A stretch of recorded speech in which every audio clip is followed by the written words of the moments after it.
Inkblot tests. We've all seen them at least once before. They're cool-looking splatters of ink that supposedly hold the keys to the dark secrets of our personalities.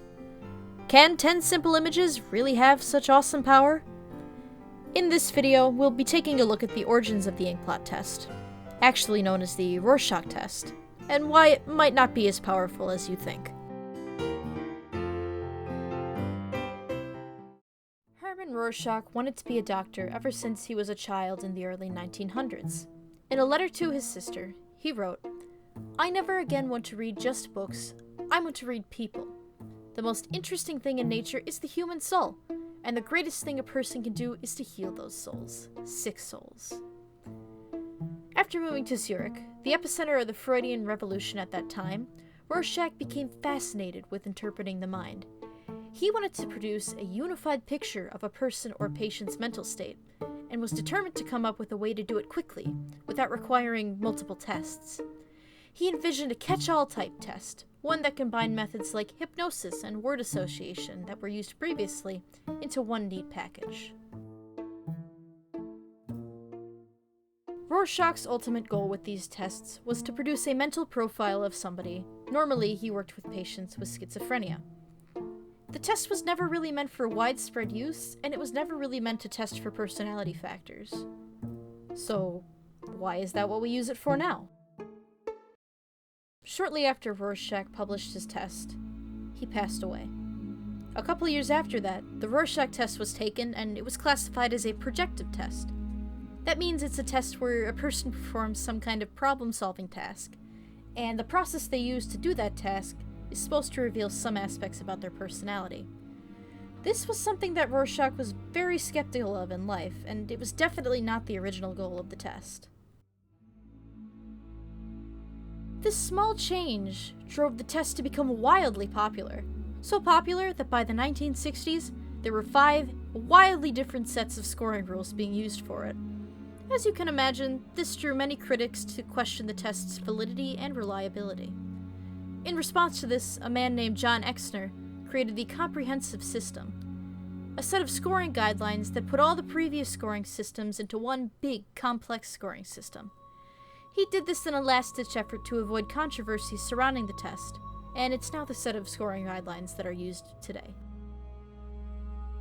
And even in the face of controversy and criticism, the Rorschach test still retains a pretty good level of popularity today.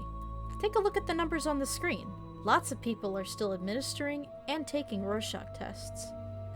Now, you'd think, with so many psychologists using the Rorschach today, of course, it must work really well, right? Well, of course it doesn't. Just remember what the original purpose of the test was. The Rorschach test was meant to make a mental profile of a patient with schizophrenia. It was never meant to be a personality test. Therefore, it's really not a valid test for personality traits at all. Furthermore, John Exner's attempts at making a comprehensive system still don't really provide an objective way to measure the Rorschach test. For the most part, it's still subjective and therefore is not reliable. So if it's not valid, and it's not reliable, why is it so popular? For one thing, we see it everywhere.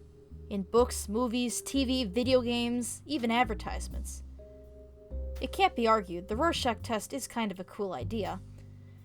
The chances of you seeing the test being used, therefore, are very high, perpetrating the belief that because the test is everywhere, it's really, really good, when in reality it's just kind of aesthetically pleasing.